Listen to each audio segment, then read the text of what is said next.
Una estrecha conexión con el divino implica una comunicación bidireccional. Usted le habla y él le escucha. Usted sigue sus mandatos y él le ilumina el camino. Esta interacción profunda y significativa con el Creador marca la vida de aquellos que depositan su fe en él. Hace 4 décadas, dimos inicio a ministerios en contacto con el propósito de orientar a cada creyente hacia una relación más profunda y significativa con Jesucristo. A lo largo de los años, hemos sido testigos de la magnificencia, el amor incondicional y las bendiciones de Dios de maneras tan asombrosas que nuestro mayor deseo es que todos lleguen a conocer al Señor.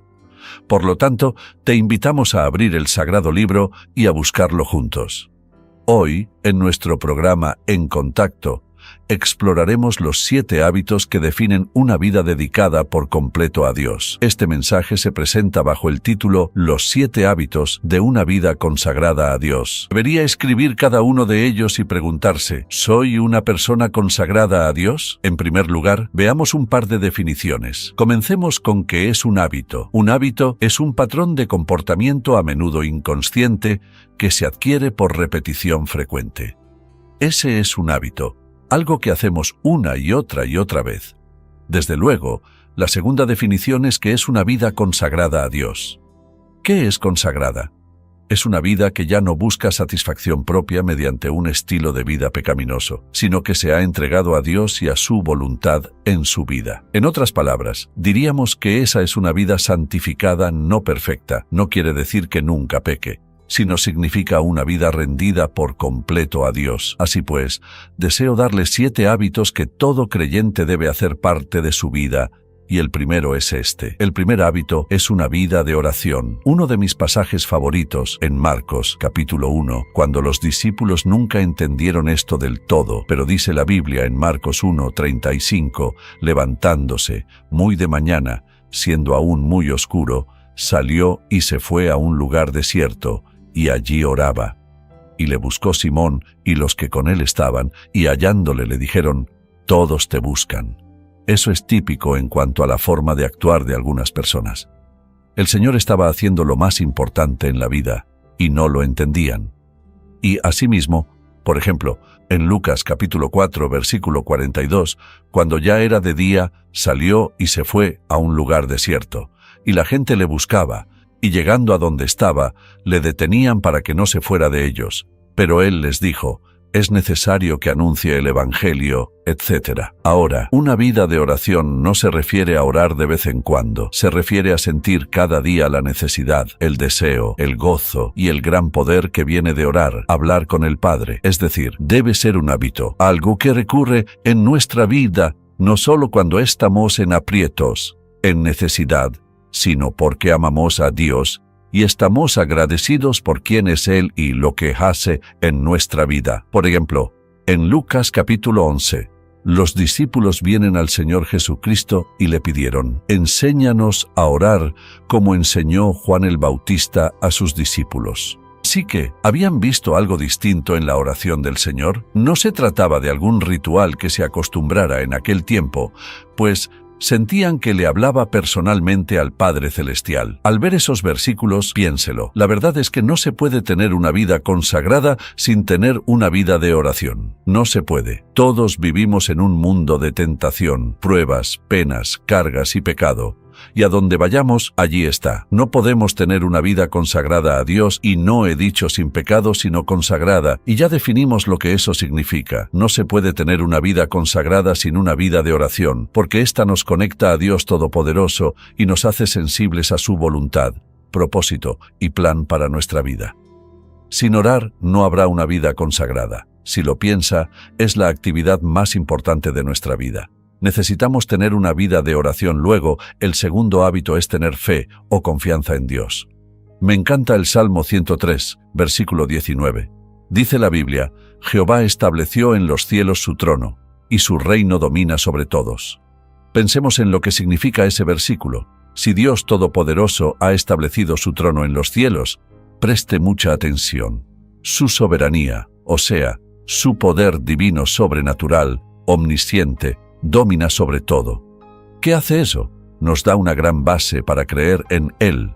Al saber que Dios está a cargo, No importa lo que suceda, ni cómo, ni mediante quién, ni por la razón que sea, sé que Dios tiene las riendas y puedo confiar en Él para lo que sea que permita en la vida. Creo que es un versículo muy importante porque si no confiamos en Dios, si no confiamos, no oraremos.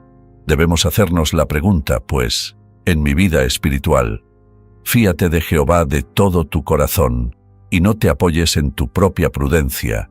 Reconócelo en todos tus caminos, y Él enderezará tus veredas.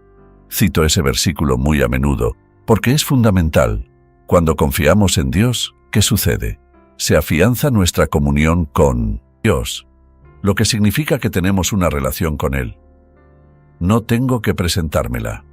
Una relación estrecha con alguien significa cercanía, no solo en afecto, sino en mentalidad, la forma de pensar, lo que siente. Una relación tan cercana es la que debería tener todo matrimonio todos sus días. Una relación estrecha con Dios es hablar con Él. Dios le escucha, y usted a Él lo obedece, y Él le guía. Hay una gran comunión con Dios en la vida de quien confía en Dios. Si usted quiere saber si confía o no en Dios, hágase la siguiente pregunta: ¿qué está preocupándome? Si puede ver a su alrededor y decir, no me has confiado este aspecto de tu vida. Una vida consagrada es una vida de fe. El tercer hábito de esta vida maravillosa es el hábito de meditar en la palabra de Dios. No sé cómo usted describiría la importancia de eso, pero dicen las Escrituras, veámoslo por un momento. Dice el salmista en el Salmo 63, versículo 6. Cuando me acuerde de ti en mi lecho, cuando medite en ti en las vigilias de la noche, porque has sido mi socorro, y así en la sombra de tus alas me regocijaré. Está mi alma apegada a ti, tu diestra me ha sostenido. ¿Qué significa meditar? Significa leerla, pensar en lo que dice, examinar mi corazón a la luz de lo que Dios dice, hacerle cualquier pregunta que tengamos, rendirle lo que sea que nos traiga a la mente. Al meditar en Dios pasa lo siguiente. La meditación es como verse en un espejo, pero también es ver más allá del espejo. Es decir, veo lo que ve Dios y veo más allá, y lo veo a Él. Mi atención se centra en Dios. Cuando nos concentramos en Dios, sucede esto. Las preocupaciones desvanecen, los problemas se disipan, nuestra mente ya no está contaminada con toda clase de asuntos que no nos hacen bien. La meditación es parte esencial de una vida consagrada a Dios. Donde no hay meditación, no habrá consagración a Dios. No es posible. Piense en la mañana al despertarse. ¿Cuánto del mundo embarga su mente? Tiene que vestirse, claro, desayunar, ir al auto y manejar por la autopista o donde sea, y llegar al trabajo tan pronto lo haga. Cotorreo, parroteo todo el día. El teclado vuela todo el día y su mente se llena. Luego tiene que volver a su auto, volver a la autopista, a batallar en el tráfico otra vez hasta llegar a casa. Al llegar se cambia de ropa, medio se relaja y luego la cena. Puedo llenar su día sin siquiera conocerle, porque eso es lo que hacemos. ¿Y dónde está Dios? ¿Dónde está su tiempo a solas con Dios?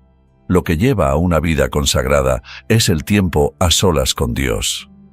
Anhelarlo, meditar en Él. Luego hay un cuarto hábito, uno muy importante, y el que me escucha mencionar siempre, obedecer a Dios.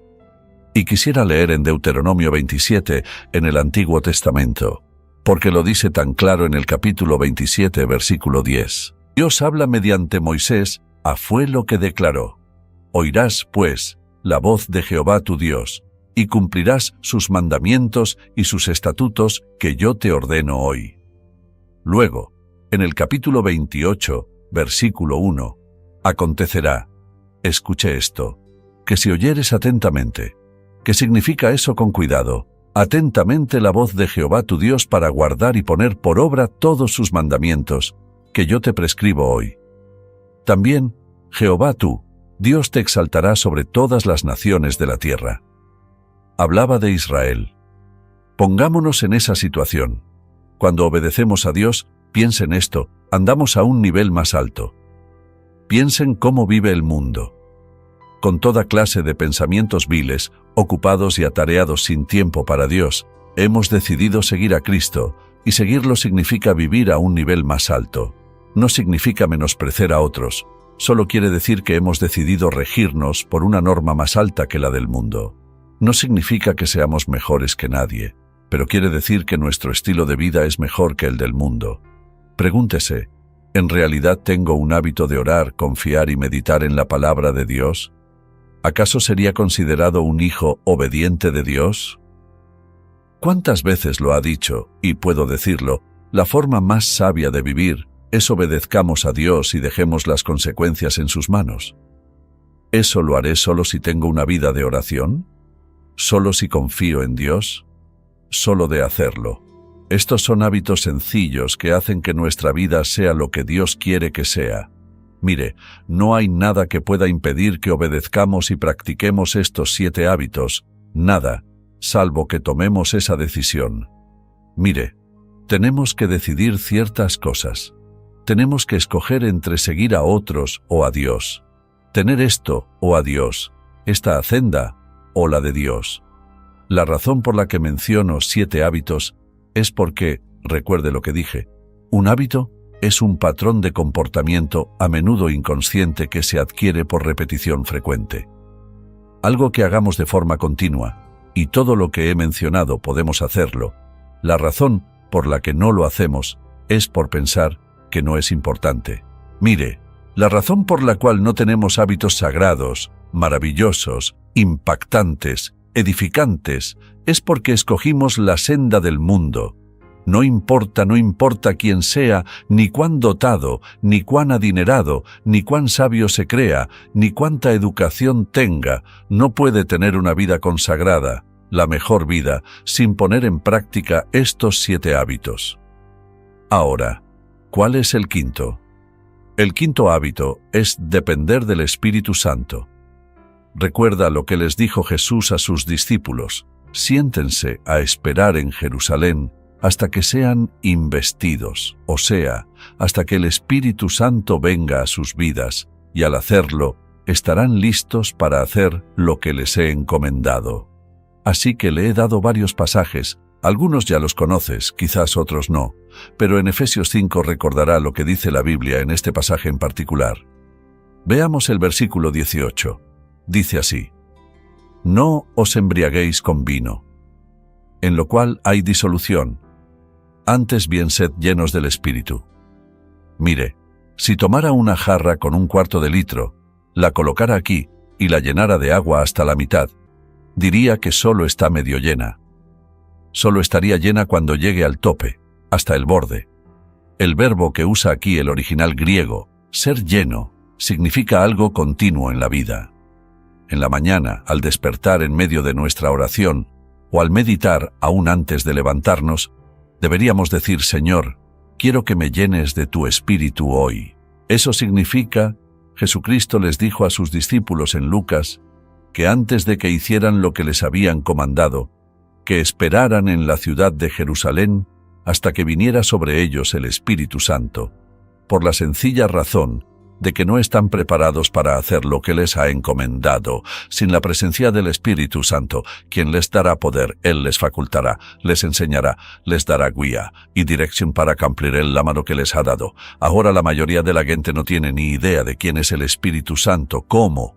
Seguidores de Cristo, creyentes en Cristo, la aceptamos para recibir salvación. Somos morada de la tercera persona de la Trinidad, que es el Espíritu Santo.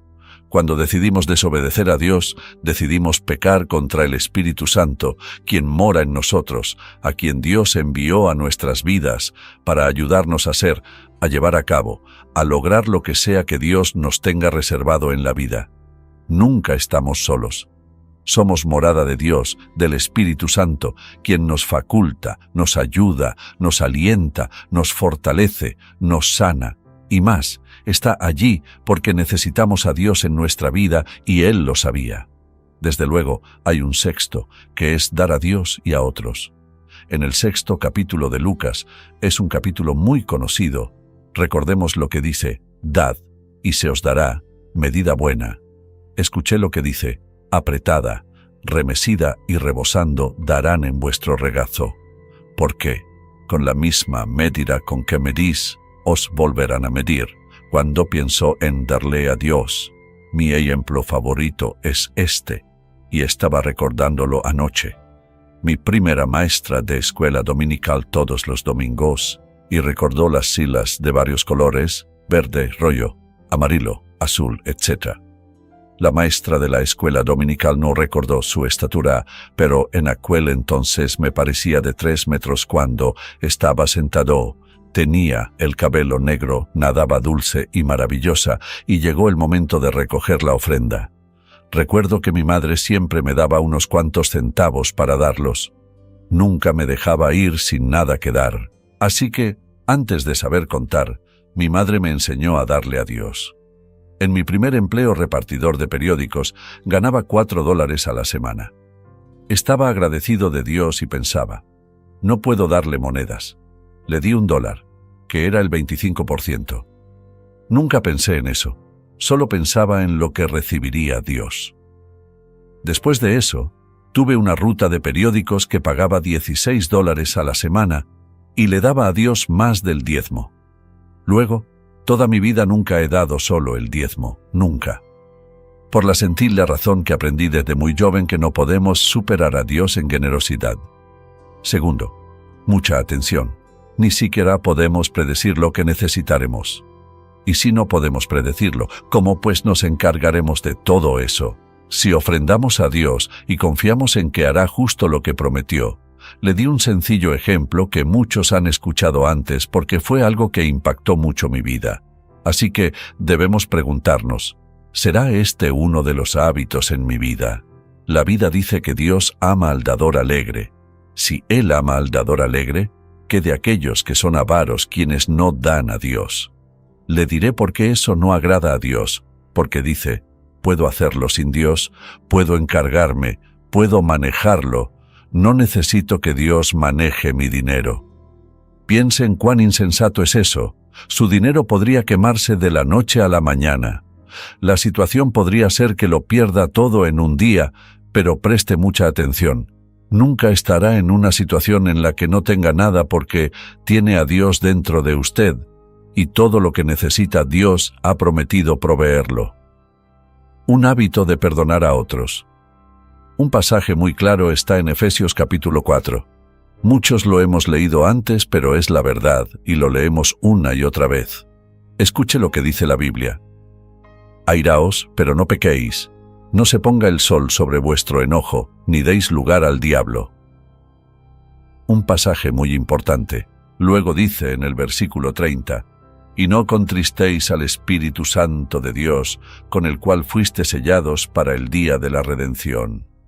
Luego, en el 31, quítense de vosotros toda amargura, enojo, ira, gritería y maledicencia, y toda malicia.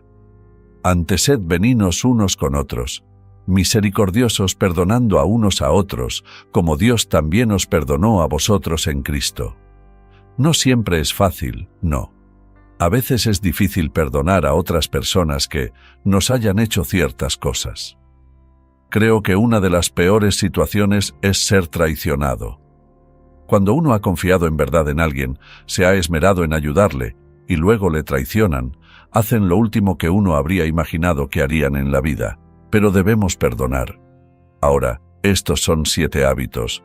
Presté mucha atención, pude haberlo hecho de muchas formas, pero quería que viera cada versículo y darle todos los 7 hábitos para que cada persona que entienda por completo los 7 hábitos que llevan a una vida consagrada, que será bendecida una y otra vez de muchísimas maneras, pero la decisión es suya, y les sugeriría que tomara una decisión ahora mismo. En breve oraremos, y en esta oración le pediré a Dios que le dé sabiduría para decirle, Señor, quiero estos 7 hábitos en mi vida, y hoy comenzaré a ejercerlos en mi vida. ¿Los practicará cada uno a diario? No. Pero haga lo siguiente. Pide a la Dios que le perdone. Muéstreme por qué tropiezo con este señor y reafirmamos nuestro deseo de perdonar a otros o lo que sea. Señor, estaba muy ocupado. Esta mañana salí deprisa. Perdóname, Señor, no quiero volver a hacerlo. ¿No cree que Dios corregirá eso? Claro que sí, Él le corregirá. Le inquietará lo suficiente una mañana después que haya salido sin tomarlo en cuenta que no lo olvidará. Mire, ¿sabe qué? Es porque nos ama. Piénselo. Toda la Biblia está llena de verdad, pero creo que estos 7 hábitos transformarán por completo su vida y le llevarán a lograr más de lo que su corazón podría haber anhelado. Ahora, si hoy está aquí y no es creyente y no es salvo, no ha aceptado a Cristo como su Salvador, entiendo que quizás no se aplique esto a su caso. Pero permítame decirle esto, nunca podrá entender ni disfrutar la vida a plenitud hasta que no se entregue a Cristo. Porque nunca podemos perder al entregarnos a Cristo, nunca. Dirá pues, ¿qué tengo que hacer? Debe pedirle al Señor que perdone su pecado, no porque lo merezca, sino porque Él fue a la cruz. Murió en la cruz, dio su sangre por usted, pagó toda su deuda de pecado, dice la Biblia, y al pedirle perdón a Dios por lo que ha hecho por usted, pagó su deuda, Dios le perdona y le hace uno de sus hijos. Luego comenzará a practicar estos 7 hábitos. ¡Qué vida tan maravillosa tiene por delante! Y espero que lo haga. Padre, te amamos, te alabamos y te agradecemos por tu palabra desde Génesis hasta el último versículo de Apocalipsis. Hoy te pedimos que nos des sabiduría para reconocer que con estos 7 hábitos todo lo demás cobrará sentido. Y quebramos la puerta a tus mejores bendiciones. Te pido hoy por alguien que no es salvo, que no te ha aceptado como su Salvador, que esté dispuesto a pedirte perdón por sus pecados, a creer que Cristo fue a la cruz y pagó toda nuestra deuda, al confiar en su muerte en el Calvario, al derramar su sangre. Esa confesión y arrepentimiento traen salvación. Después de la salvación, que desarrollemos estos 7 hábitos transformadores en nuestra vida. Señor, te pido por todos nosotros, y que limpie su corazón y rinda su vida a ti ahora mismo. Te damos gracias, en el nombre de Jesús. Amén. Ha sido de bendición para usted. Por favor, visite encontacto.org. ¿Estás casi listo? Sí, papá. No te olvides de llamarnos cuando llegues. No, papá. Tengo algo más que quiero que te lleves. Hijo, esto es lo más importante que puedo darte. Dios solo quiere lo mejor para ti. Quiere que pases tiempo con Él todos los días. Así lo haré, te lo prometo. Estoy muy orgulloso de ti. El Señor dice, te haré entender y te enseñaré el camino en que debes andar. Aprenda a escuchar, seguir y obedecer el plan perfecto de Dios. Dios nos ama tanto que ese amor nos mantiene en el camino correcto. Si usted escucha las mentiras de Satanás, él siempre le dirá, este es el camino más fácil. La pregunta central que enfrentamos es, ¿cómo podemos tomar la mejor decisión? ¿Cómo discernir la elección más sabia? Su amor inmenso por nosotros guía nuestro enfoque hacia lo auténtico, lo verdadero y lo real.